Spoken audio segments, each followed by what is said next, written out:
রাজ্য জুড়ে পালিত হচ্ছে বন মহোৎসব। চারাগাছ বেলির মধ্যে দিয়ে অরণ্য সপ্তাহ উদযাপন করলো আসানসোল পুর নিগম। সোমবার এক অনুষ্ঠানের মধ্য দিয়ে প্রচুর মানুষের মধ্যে চারাগাছ বিলি করা হয় পুর নিগমের তরফে। সপ্তাহব্যাপী সাধারণ মানুষের মধ্যে আম, জাম, কাঁঠাল, পেয়ারা সহ বিভিন্ন গাছের চারা বিতরণ করার কথা জানান আসানসোল পুর নিগমের মেয়র পারিষদ গুরুদাস চট্টোপাধ্যায়। সকল আসানসোলবাসীর উদ্দেশ্যে গাছ লাগানোর বার্তা দেন তিনি।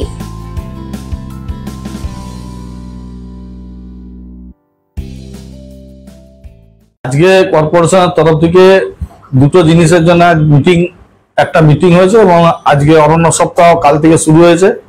এক সপ্তাহ আমরা গাছ বিতরণ করব। বিভিন্ন রকম আম, জাম, পেয়ারা, কাঁঠাল, শাল, সেগুন সব গাছই মোটামুটি এক সপ্তাহ ধরে দেওয়া হবে। আসানসোলবাসীর উদ্দেশ্যে জানায়, যদি গাছ না লাগানো হয়, এখন চতুর্দিকে দেখুন জল বৃষ্টি হচ্ছে কিন্তু আমাদের আসানসোলে নেই। তার কারণ হচ্ছে গাছ আমাদের এখানে কম আছে। আমরা অনুরোধ করব সকল শ্রেণীর মানুষদেরই যে যদি অল্প একটু জায়গা থাকে সেখানে গাছ লাগান এবং একটাই গাছ লাগান, পরিচর্যা করুন যাতে গাছটা সুস্থ হয়ে ওঠে এবং মানুষকে জীবন দান করে। আসানসোল থেকে সৌম্য গাঙ্গুলির রিপোর্ট, টিভি নিউজ 10।